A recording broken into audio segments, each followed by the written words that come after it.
I've been here for quite a while, but people here don't realize how much things have changed. Back in the 80s, there were only a few thousand Asians and Hispanics living in Georgia. But now in 1994, there are 50,000 Asians and 300,000 Hispanics living here. We make up entire communities, but a lot of people around here don't even know we exist.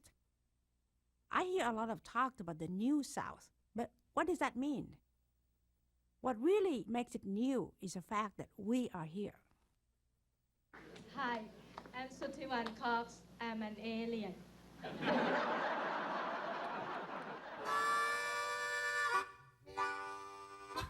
When American people ask me how it's like for refugees to be in the South, I would ask them how it would feel like for them to be in the moon. The poverty in Mexico that's causing these people to come north was caused more by activities by our economic system within Mexico than anything inherent in the Mexican economy.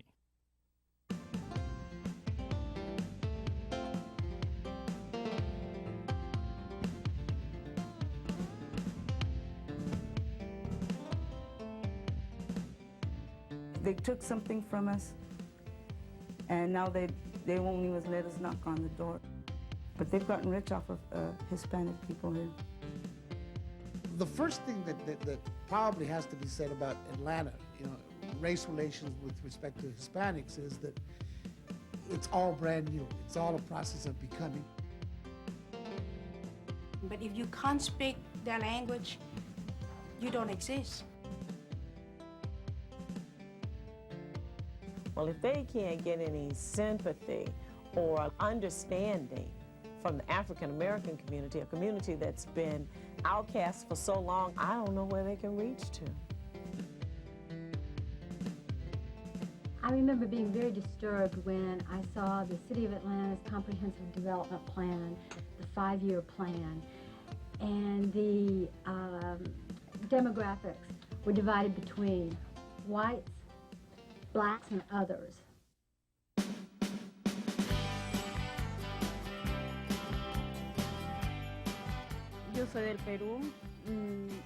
My name is Marie.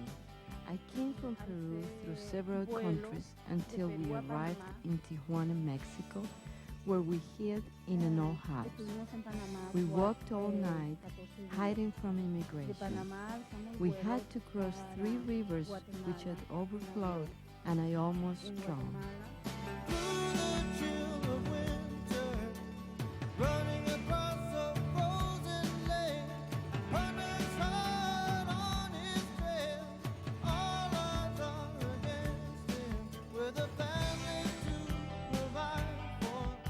Nobody is here just because we want to be here.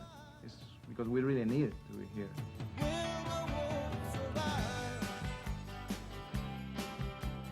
Es el motivo que llegamos nosotros aquí a Georgia. Then eventually jumped the train with a companion. They spent 3 days on the train with no food, no water. And the reason he wound up in Georgia was simply he just came off the train and said, I gotta eat, I gotta drink. And here he was in Marietta.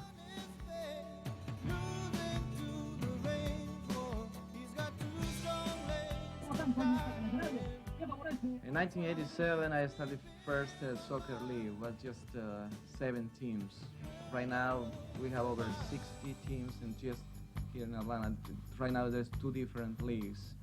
And there's thousands and thousands of people go to watch these soccer games to different fields.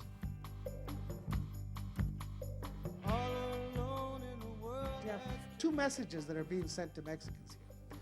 One is, if you come here and will work the way most immigrants work when they get into a new place like here, you're welcome, because we love the way you work. We love your attitude towards work. We love the way you work for low wages and long hours.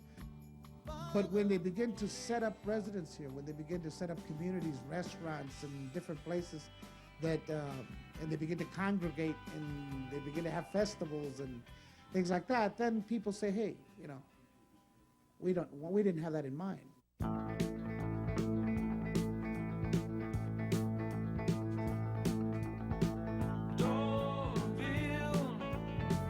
Touch a country in the city.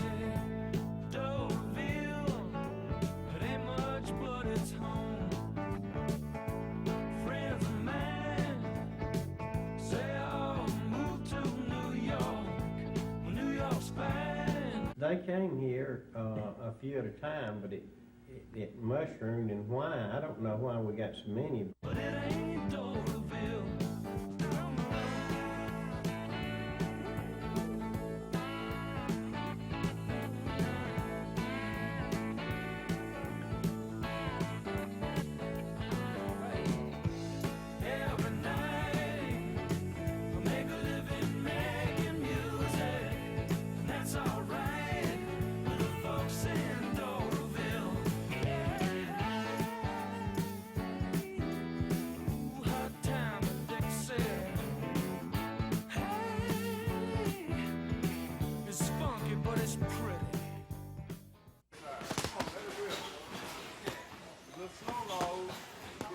In the gym, you learn to respect one another, and if you don't, you're gonna get your ass whooped. Period. You know. Over here, don't matter. We don't look at color. We don't look at race. You know. Especially I don't. You know. Over here it's peaceful. You learn to respect each other with these gloves right here. You respect people. Come on. Let it rip. Rip. I grew up in Mexico, Guadalajara, and then my father told us that he wanted us to come to the United States because it was a better life. He brought us. Well, it's almost two years ago. Raul, my first son, he wanted to buy, he wanted to land, and I told him it's too hard. 1, 3, 2, 3. 1, 3, 2, 3. Later, after 1 week, Oscar, he said the same word. He wants to land too, and Roberto and Jorge too. So now I got my 4 kids work every day, and gym, and they like boxing, so. Oh, he's the youngest. He's just a free spirit. He's just one of those kids that, he's all kid, but he loves boxing. He's a great little kid, but you have to keep a tight rein on him. He gets carried away. And Roberto, he's really a student of the game. He loves boxing, and he can box when he wants to. He's a little bit quieter than Jorge. Now, Oscar, he's an all-honor student every year, and he's a talker. And he's a smart little kid, real smart kid. I would say Raul's got a good chance to make the Olympics. If not this time, next time. He's still young enough. And you couldn't ask for any better kids. The culture that exists here and the Mexican culture that's coming in are very similar. When you look at the emphasis on family, which is probably one of the strongest elements in both Southern culture and in Mexican culture, they're so compatible. Too easy. I need to turn it up, huh? You want to turn it up? 1, 2, stick, stick, stick. 1, 2, again. 1, 2, 3. I went over to pick him up to take him to the Golden Glove match at the Holyfield Arena.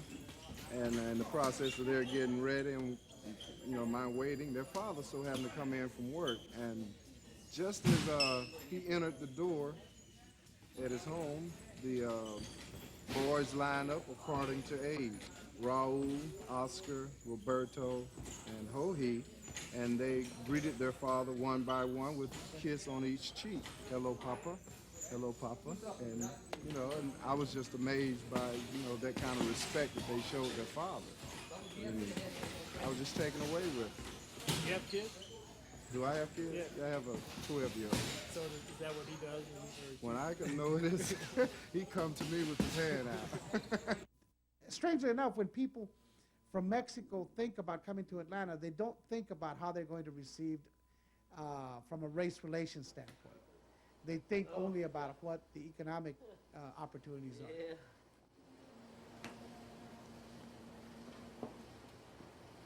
I'm trying to teach my son, my old son, Raul, but he don't like. Race relations are something that are thrust upon them when there's a conflict, when the Ku Klux Klan demonstrates, when the city council of a particular city starts to attack them. that's when they react. But I mean, ordinarily, they really don't focus on anything like that. They come here for one reason only. They will come here to work. Más que poco dinero, por eso hay que buscarle. ¿Por eso salieron para? No salga más 4.25 la hora. Hay que buscar donde salga otra peseta más, ¿verdad? ¿Y la policía aquí no les estorba a ustedes por estar esperando trabajo? Sí, de vez en cuando. ¿Qué les hace? Pues, lo que más le dicen a los que vienen a traer gente, a los patrones. Ajá. Pues a veces les pide aseguranza de carro, de mueble, y que no quiere que levanten gente aquí.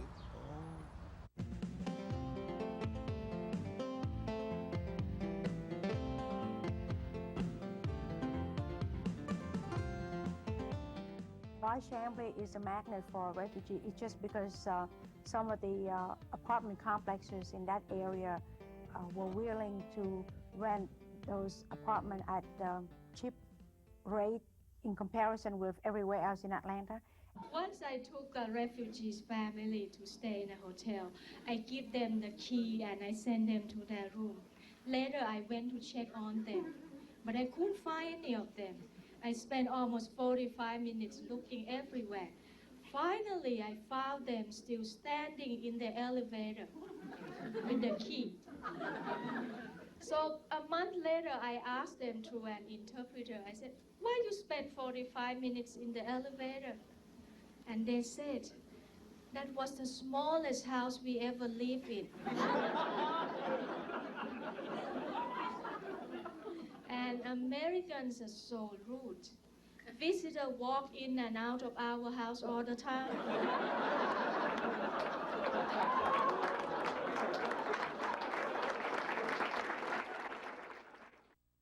We don't know what you're trying to find, and we don't know how much we should share with you.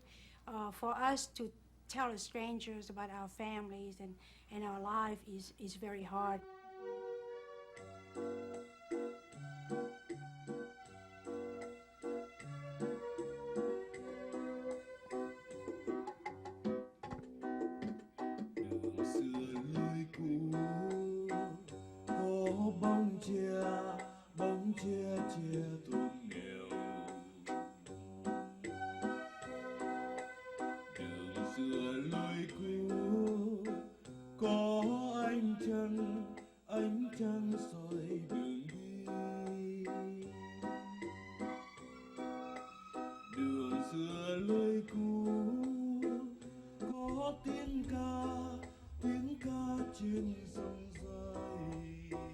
Tức là nói về đường làng của một miền quê đó, tức là nói về cái đường xưa lối cũ mà mình hồi nhỏ mình ở trong làng mình đi dạo rồi mình có những cái cuộc tình yêu như thế nào đó, dân ví như là trăng sao này kia đó, tức là nói. Okay, because you told me like you got like 2 or 3 positions. Most of the refugees coming to Georgia are from the immigrant programs, from the children of former GI in Vietnam and Vietnamese women. And they were brought here through a special program of the U.S. government. And the second group of Vietnamese are coming to Georgia is the ex-political prisoners. Bà ngắn ngắn vậy này ha, mà bà cũng nói là nhờ chị giúp. Biết. Trước mặt mẹ bà. Dạ, bữa nay học đây nè. Dạ, đúng rồi đó. She had not taken the bus yet, but she has gone to the local supermarket to buy food by herself already. Was that scary the first time she went? Có sợ không? Đi vô chợ Super Value đó lần đầu tiên sợ không? Dạ sợ. Thường nhìn cái gì là thấy cũng đồ Mỹ không biết chữ đó. Rồi mới mua thử, cái gì cũng mua thử, giờ khui ăn cái nào ăn được.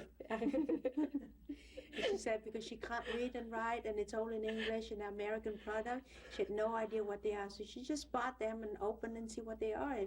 If it's edible, then she eats it. If not, then... Em sống đây thoải mái. Cũng như là nhiều lúc em mới nói muốn về Việt Nam chưa? Việt Nam đi ở đây sướng. Ở đây có cũng như ở đây nó đi xe bus mỗi ngày để đi học thì nó phái. Yeah. She said her children are very happy here. You know, they get bus to pick them up to go to school every day. Sometimes she mentioned she wants to go back to Vietnam, and they say no. You know, it's much better here. We don't want to go back. Her parents thought that when they came to America, they would live a very happy life, and Then they came here, they realized they live in a tiny little apartment and they had to pay for the apartment, and so they are forced to live together because of financial constraint. What happened is that it's become a ghetto for refugees. I mean, they live among themselves, they go shopping in Oriental store, they come home. I mean, they speak Vietnamese all the time. They don't get to see the American people. The only American people that they see are the social services agencies or people who are paid to help them. In Vietnam, the older you get, the more respect you get because of your wisdom and your knowledge of life and of the place where you live. And if you transplant these people over here, all of a sudden, the grandfather or the grandmother knows nothing, does not speak the language, is like back being a child. And they get together and they cry. And they talked about back in Vietnam, and they wish they could go back. A lot of them wish they could go back. It's just that when you come here as a refugee, it's a one-way ticket. You can't go back.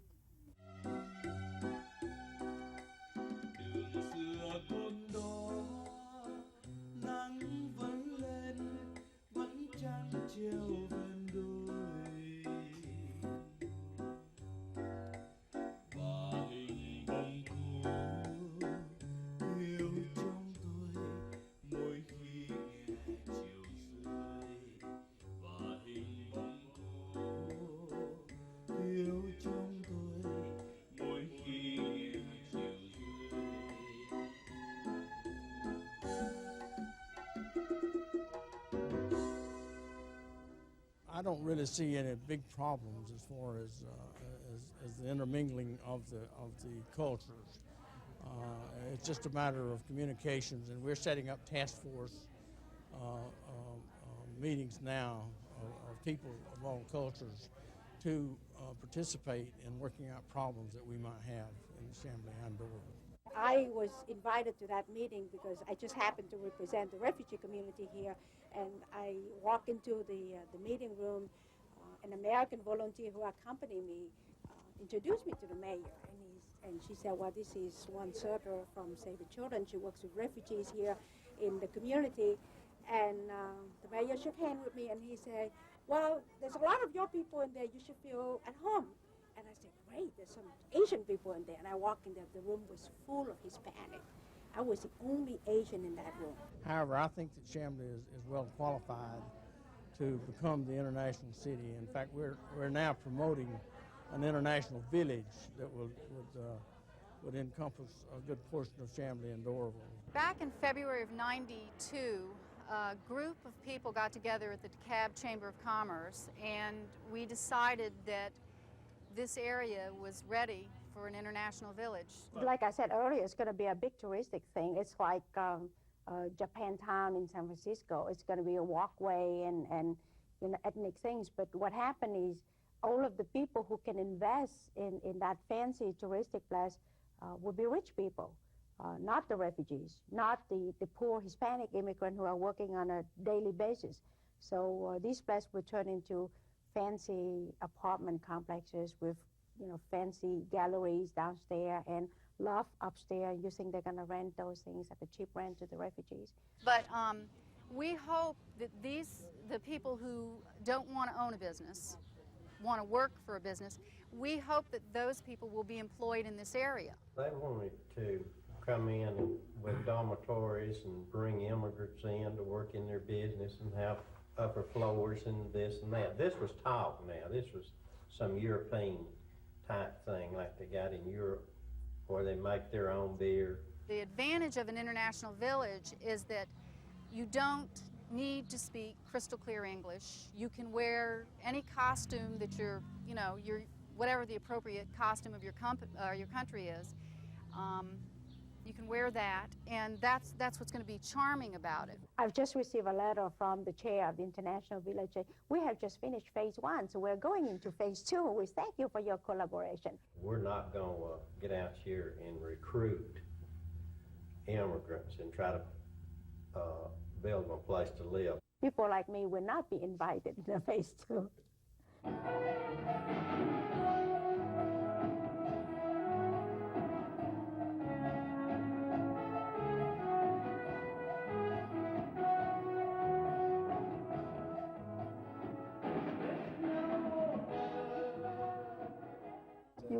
What do you think of those shows? Those are pretty cool because that's the place where Vietnamese hang out and when famous stars. Because the only thing we ever see on TV is American stars like Arnold Schwarzenegger.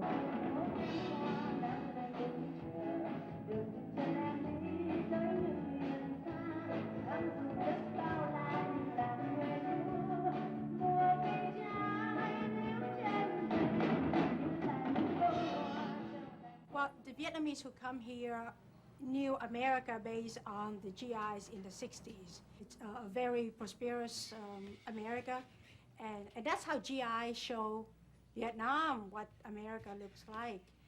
So after 20 years, they had no more communication, so they arrived here with that image of America that they used to know, America of the 60s.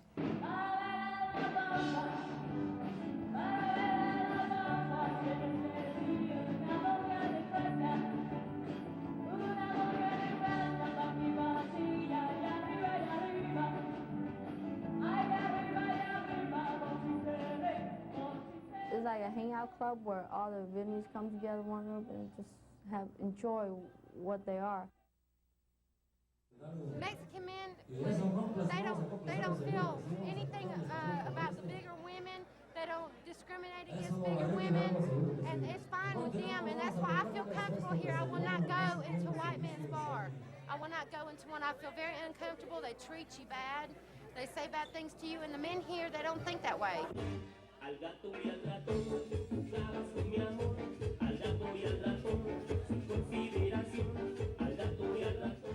They're the best people in the world, and I'll tell anybody that. And it makes me sick the way it's so hard for them to come over here. The illegals, you know, which they call the wetbacks because they swim the river. They'll come here and, you know, and it's so hard. They'll send them back. They'll shoot them. But Canadians, Cubans, everybody can come over here because of political, and it's not right.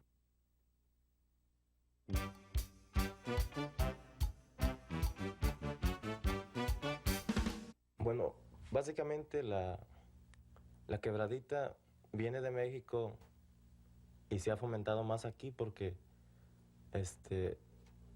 pues más lo bailan los mexicanos.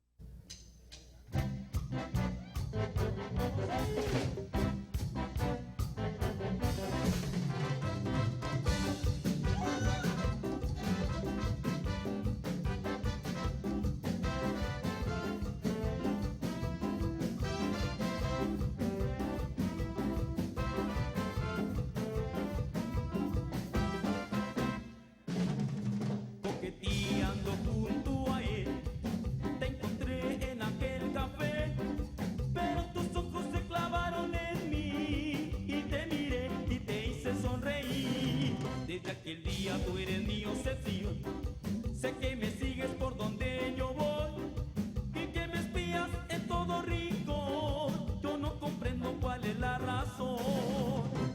Provócame, mujer, provócame, provócame, mujer, enfréntate, provócame, así, de piel a piel, provócame, mujer, conquístame, provócame, mujer, provócame, provócame, mujer, atrévete, provócame, mujer, acércate, provócame y conquista mi amor. Y hacen esos ritmos que yo pienso que a la mayoría de mexicanos y gente hispana les gusta porque tiene algo que sienten por dentro. Corre a la escuela por las mañanas, porque hoy comienza nueva semana. Estudias historia y geografía y te preguntas si aprobarías.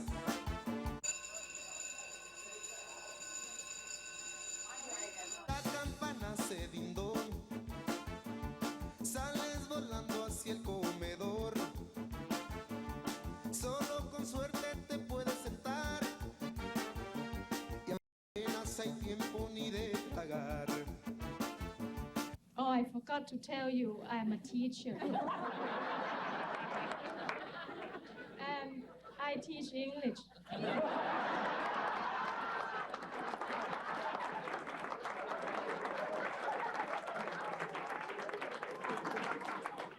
British English with an accent. He ordered it. What do we do with it? Spray.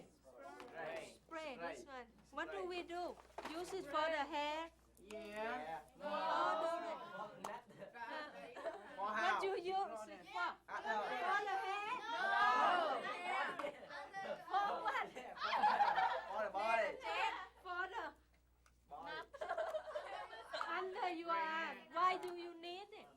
When you come to this country and you cannot read English, you identify things to pictures. In the grocery store, when you see a picture of peas, you know this is a can of peas. You see the picture of pineapple, okay, this is a can of pineapples.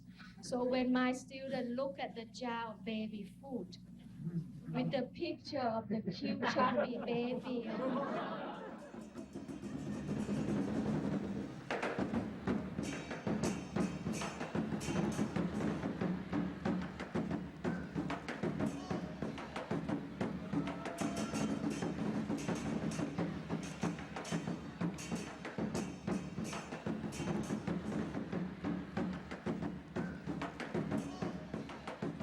the languages, I know there are 52 languages at Cross Keys.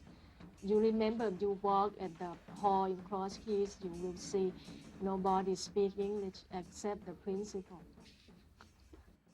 When I went to McDonald's one day, and I was around there by the time school let out, and all the people from a nearby Catholic school, it's a private school called St. Pius, walked into McDonald's, and I was looking at them, and they were all white. And I mean, I don't mean white as in white skin, I mean white as in American, all American, you know, Tom Petty, Bob Dylan kind of white. And they walked in, and I was looking for, you know, is there an Hispanic in there? Is there, you know, a black person in there? Is there anybody? It really scared me. Everybody, good morning. Good morning.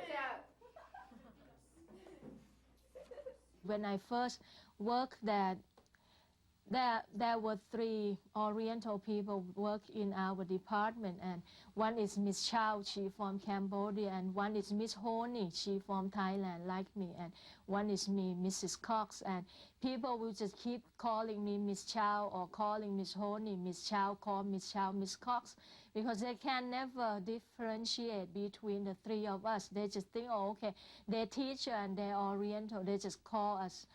And one day, Miss Honey's father-in-law passed away.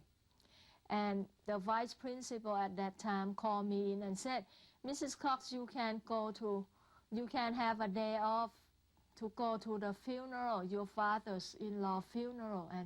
And I was standing there and I said, my father-in-law, I tried to make a joke. I said, this is new to me. My father-in-law died, but she didn't get it. So she said, yeah, you can go, your father-in-law died. And so I said, oh, okay, you mean Miss Honey's father-in-law. And then she just realized at that point that I wasn't Miss Honey, and it's not Mrs. Cox's father-in-law. But then she said, you can go anywhere.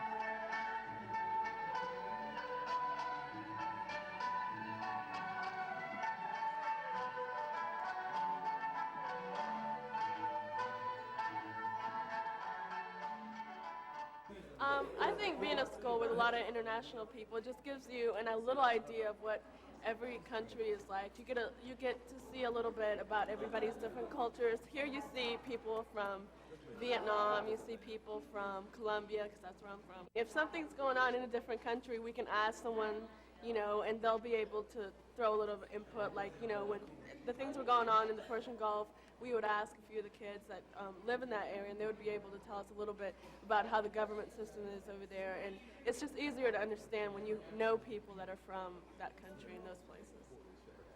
They have more fights and more problems out of the completely black schools than we have over here. Because like at this school, you can't be prejudiced, you know, because it's so many different people. Where's the room to be prejudiced at, you know? That's how. In some ways it can be unfair, you know, because, you know, a lot of the teachers have to spend a lot of time with other students that can't speak English as well. Sometimes it does cause a lot of problems, like with sports and everything, because half of our school is like, doesn't know how to, you know, they don't involve themselves, so sometimes it is a problem. Okay, listen up, listen up. This is our last game of the season, And there's something important. This game is going to be the hardest game because we're on the bottom and they are on the top. We're playing #1 team in the county. You're number 1? Yes.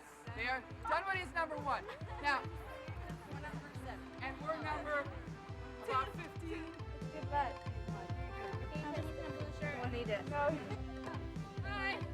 No. Have they lost any games? Diana. No, they haven't.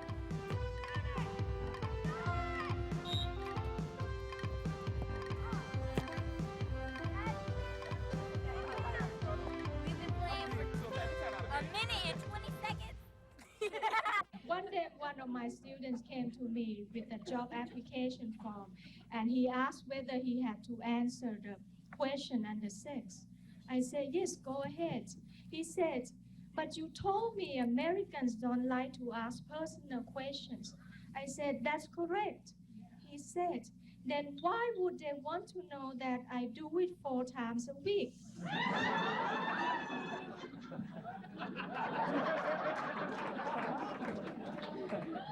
After he saw the look on my face, he said, I put 7.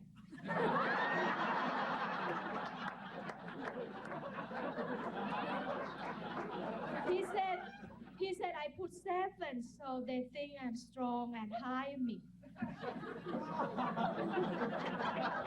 I said, no, just put M. He said, 1,000,000?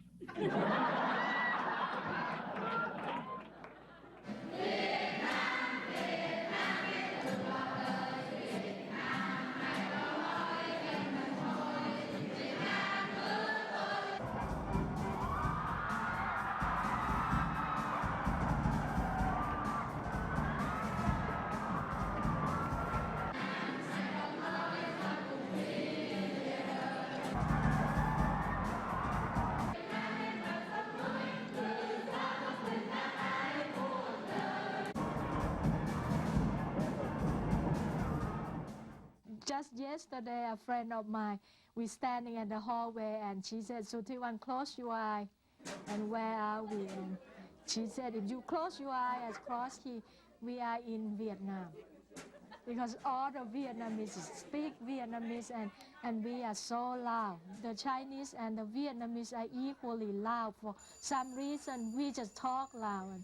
And I just always ask the kids, I say, are you all deaf? They said no, and they start yelling and shouting, and I think that bother Americans a lot because of the noise level. Americans hold back their emotions. They don't talk about them. They get depressed. In my country, we have no depression. We bitch to everyone. When I first came here, the quietness, the stillness of everything in the evening kind of add to the loneliness of life, make you feel kind of you all by yourself. Sometimes when I go into the classroom and I teach these kids, sometimes I forget how hard it is to be a foreigner, to function in a certain place in a country where the people do not speak your language at all. And one day I was teaching and I asked the kids just regular question like, what are you going to do when you grow up? And this child talked to me and he said, I want to be deaf. And then I said, you mean not hearing? And he said, yeah, not hearing, no hearing. And so I said, why do you want to be deaf? He said, if I am deaf, nobody will think I'm stupid. You know, if you are deaf and you cannot answer a question, people think you can't hear. But if you are not deaf and you cannot answer any question, they think I'm stupid.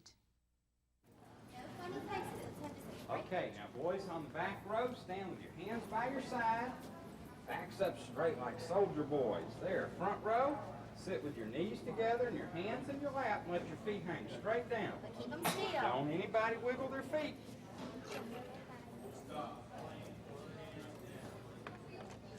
That's another thing.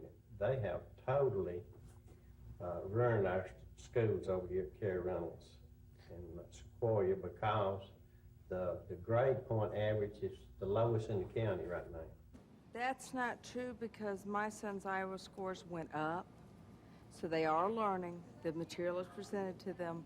It is more difficult to teach, of course, with but they are presented with the same materials every other school. So obviously, since my son's still doing well, somebody's teaching right somewhere. I prefer it because this is the real world here. They're not going to be segregated when they grow up. They're going to have jobs. They're going to have to face other people all their lives that are going to be different from themselves. They learn so much from each other, that they can bring home and that they can share with each other, because kids are naturally curious. And they want to know, how do you say certain words in your language? What are some of the foods that you eat? How does your family celebrate certain holidays? So that's the beautiful part about schools. I have a nickname that I call all of them Skippy Toe. And one of them asked me, said, well, why do you call all of us Skippy Toe? I said, the reason why I call all you Skippy Toe so I never get nobody's name wrong. To be an Asian and married to an American, Americans treat you like an idiot. Once I was in the doctor's office with my husband, and the doctor was using my husband as an interpreter.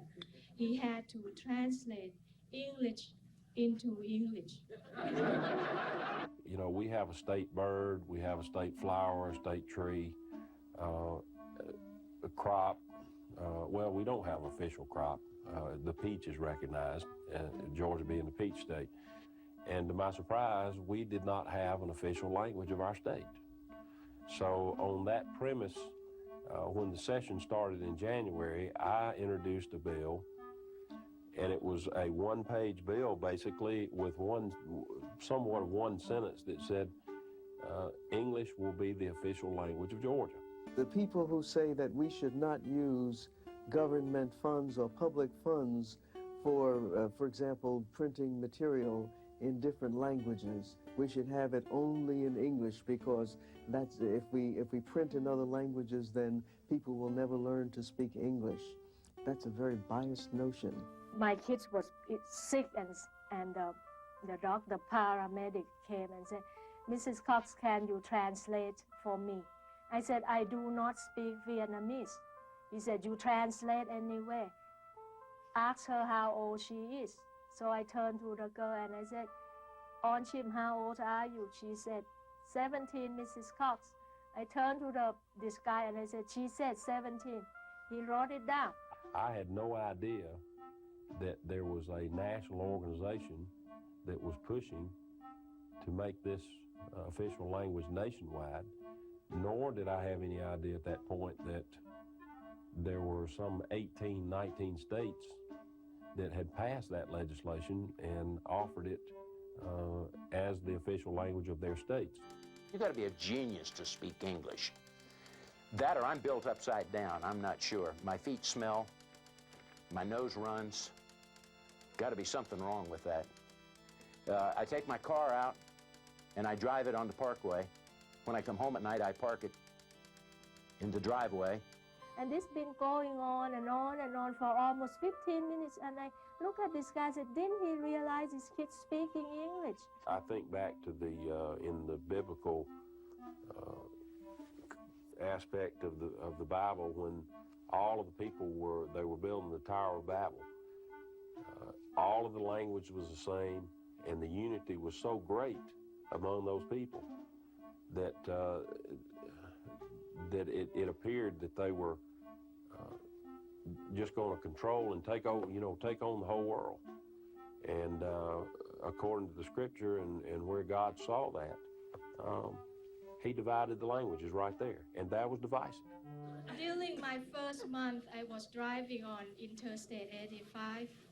I saw a bumper sticker on the back of a truck. It said, Jesus has arrived, and he is pissed off.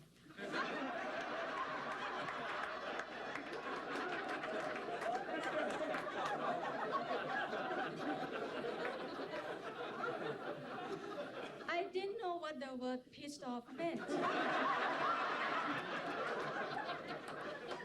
But I thought this must be a very good word.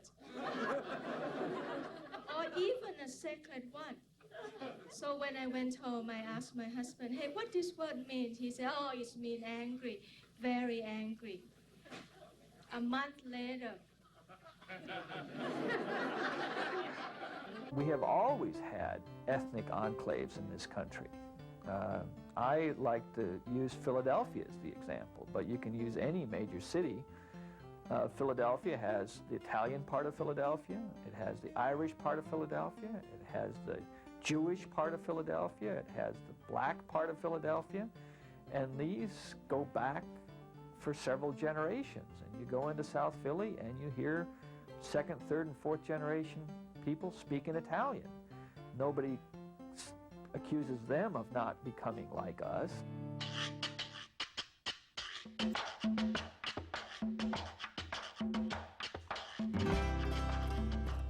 Well, the crisis in the economic crisis in Mexico, I guess, began like a blessing when we suddenly discovered that we were the fourth largest oil reserve in the world.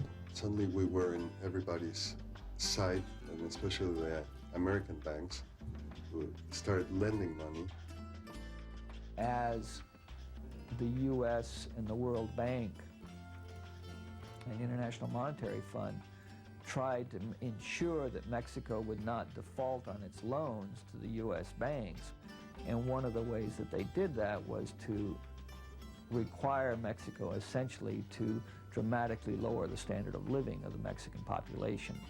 The more we borrowed, the more we were forced to borrow because the banks would come, and when we wanted to pay a part, or we needed $3 million, they would say, no, we won't lend you $3 million, we'll lend you $10 million.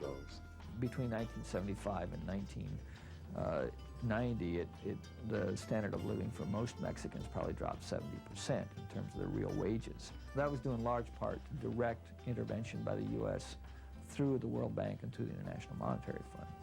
And so that's what's caused a lot of these people to have to come north or go to wherever they could find jobs. What they see is the product of a whole series of forces, and not just some person in a village in Aguascalientes who decides, well, I think I'm going to go to it for a jaunt north of the border. Okay.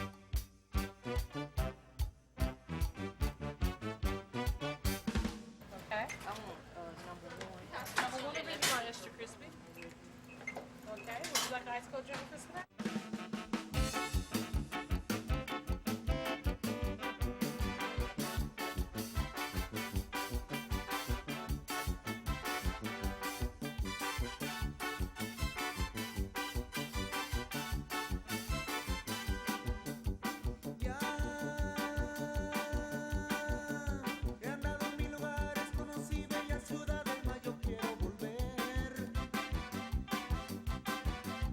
The poultry industry, I guess, commands the largest singular workforce of anything that we have. I would think so.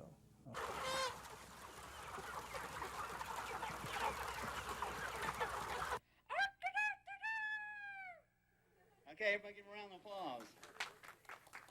Okay, who's our next victim? Heather. Okay, you ready? Okay, great. This is the first poultry coloring book for young children here in Gainesville. And we've got the chicken monument and a little store to go with it, and the other activities and games in there. The mayor gave us this proclamation because he liked the coloring book a lot, so he declared April 3rd through the 9th as Poultry Week.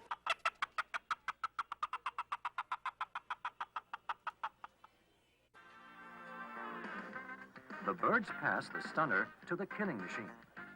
The vessels in the neck are severed by a rotating knife.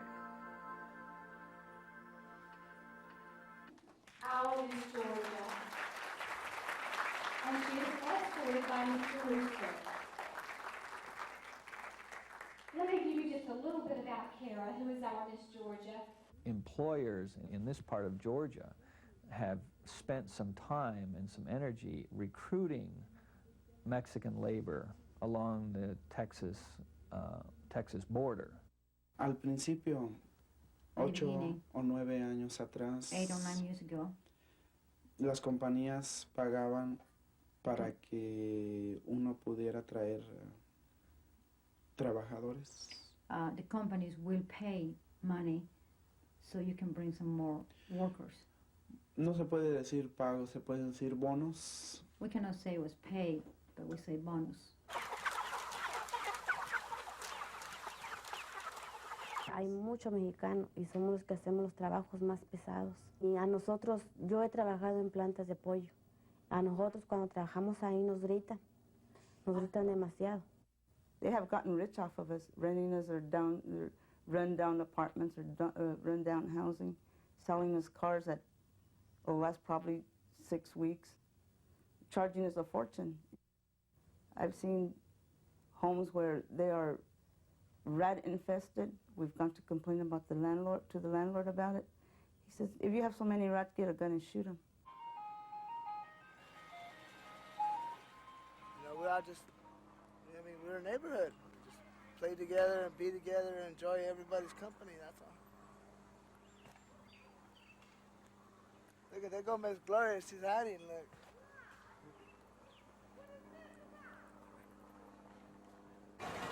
Most people around here just try to make a life. Try to save enough money to make their own house, you know? Everybody just wants to be alive, that's it. You are watching WXIA TV. The illegals were arrested as they showed up for work at 2 chicken processing plants. Don't take my picture, they say. Some of the immigrants obviously are not very happy about being yanked off the job in makeshift handcuffs. The Immigration and Naturalization Service came to Gainesville Hall County on February the 2nd after much planning between myself, them, and the Gainesville City Police Department. We made a raid on 2 poultry processing plants, and we took 81 people into custody.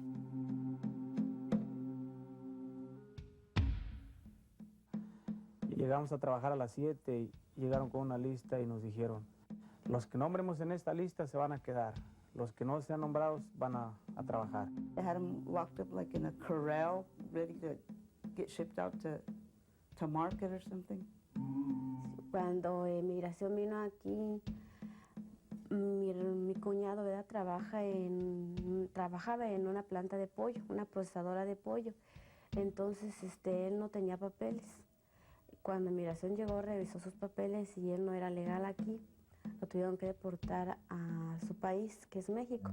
When they came in, right, when immigration came in and they was going through the names and all, my first name is Carlos. So I had to go down there. You know, they asked to see me. So when I got down there, I still had to show my ID, you know, and prove that I was an American. You know, I don't know if I look Hispanic or not, but I don't think so.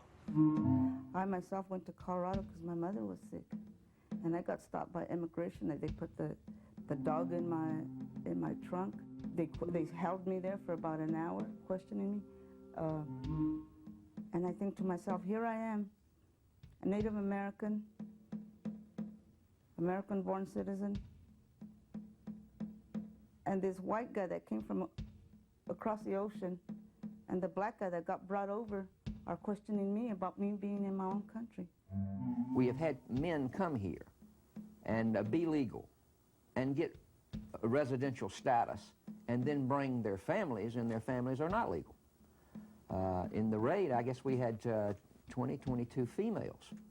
We took both genders, and of course these people had, if our investigation, or if they said that these people had children in school, these are the ones we allowed to sign their own bonds, trying to be humane about it. The men and the women are both being taken, and their children, they don't know what's going to happen to their children. Their children are being left here. They say, well, the mother can stay here, and what is the mother supposed to do in the meantime when the father's over there? She can't work. Él ya para 12, 15 días que está en Texas.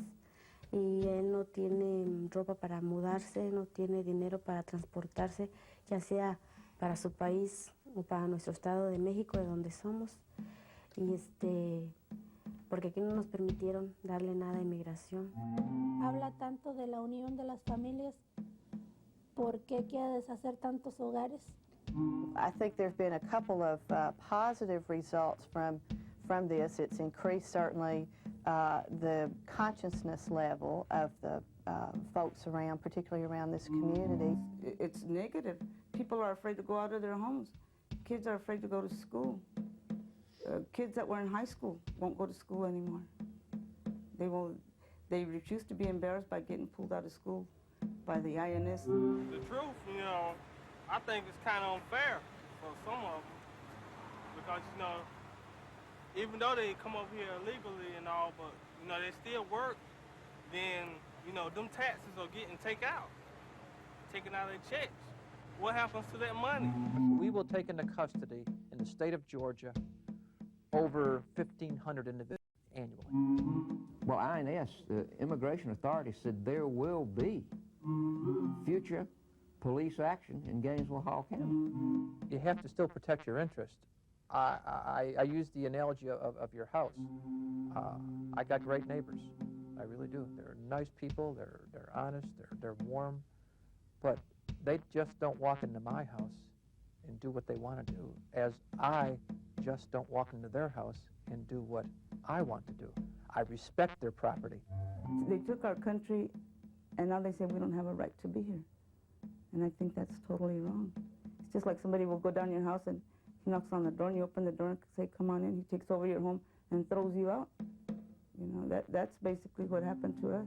I mean, nobody ever invited Columbus here. I represented the widow and 2 minor children of Jose Morales. Mr. Morales was a legal immigrant here, working in downtown Atlanta on a very large construction project where he fell 22 floors to his death. At the time of his death, unfortunately, his wife and 2 children resided in Mexico. If a person is killed in the line of their work and they're an American, they receive benefits, the dependent spouse, and if they have minor children, those children are eligible to receive workers' comp benefits. So it can be over $100,000 sometimes. However, there is a provision in the law that says that at the time of death, if the worker has left a family who are not American citizens and who do not reside at the time of death in the United States or Canada, the entire family receives a sum total of $1,000. The Georgia Supreme Court ruled that this law will stand. It is constitutional. It is discriminatory against the Mexicans, but it is a lawful discrimination. Pero yo lo que quiero es presentarme y decirle, yo no me estoy escondiendo, yo aquí estoy. Yo quiero la oportunidad porque yo la necesito, yo y mi familia. Quiero la oportunidad de estar aquí, quiero que mi hijo que nació aquí sea educado aquí. Y creo que él tiene los derechos como los tiene cualquier norteamericano, americano. Tiene los derechos. And I see people who come here with a lot of potential if we can do a good job with them at the beginning. And right now, the way we're doing, we just sort of let them float around for a year or two, and you just destroy all of the creativity or the initiative or whatever survival instinct they had before they arrive here. Just that these people can do something for this society. It's not our fault somebody put a dividing line there. You know? How can you separate my father from me? My father was born on that side of the border, and I was born on this side. But yet, I'm of his blood. There's no way to separate that. My father made me proud of who I am. And so did my mother. And my dad being Mexican and my mother being Indian. There's no way that I am going to let somebody put a dividing line between us.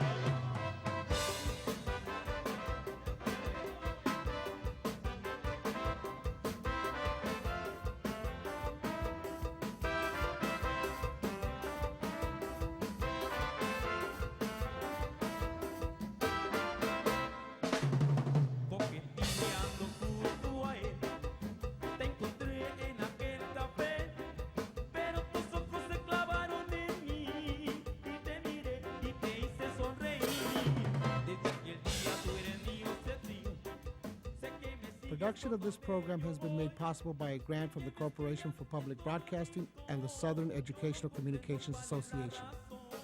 A month later, my husband and I were invited to our minister's house.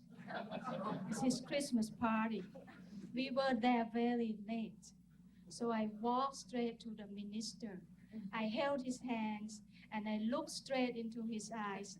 My husband always said, when you talk to an American, you have to show your honesty. You look into his eye. So I looked into his eye and I said, with great respect, I said, I'm very sorry we are very late. I hope you are not pissed off.